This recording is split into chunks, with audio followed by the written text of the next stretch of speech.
Hey my pretty sweet crybabies. So, I've got a creepy story for you today. So, as you can tell by the title, this is called Diers Lane, which is a real place. And so this is not my personal story. This is actually my sister-in-law's story. So, my brother's wife.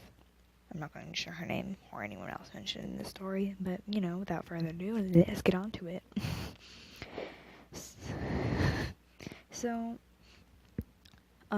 we went to my grandma's house for Christmas, and my brother and his wife were there, and, me and her are, we're pretty close. We can have a good conversation.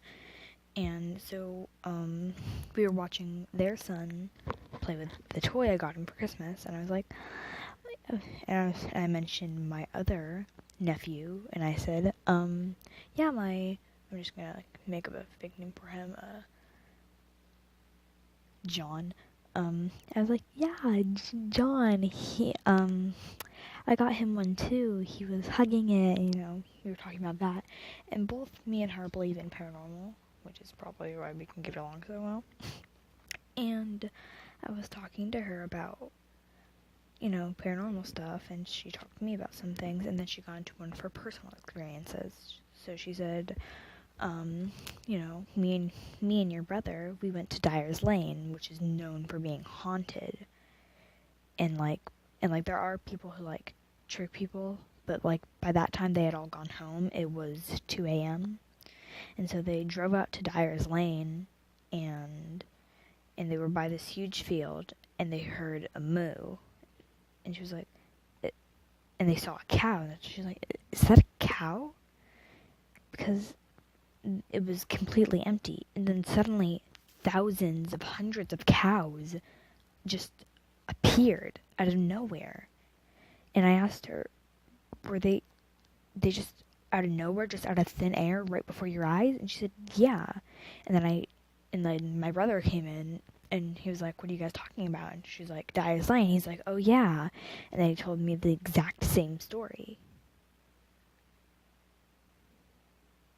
I was like, really? And she's like, yeah, we went there after a friend had an experience. And I asked her what that experience was.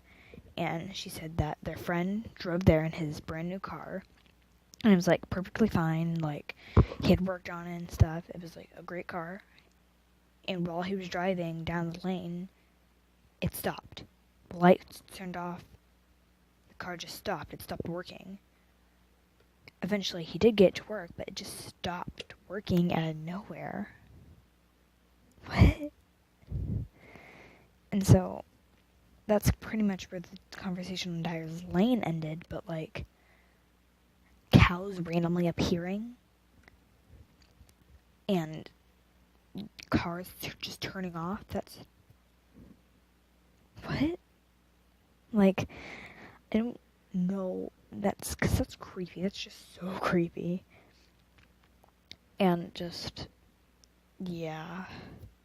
And she told me how, she had played the Ouija board with her friends once, just a bit of paranormal stuff. And so, yeah. So, that's pretty much it for the story. Thank you guys for watching. Love you guys. Bye!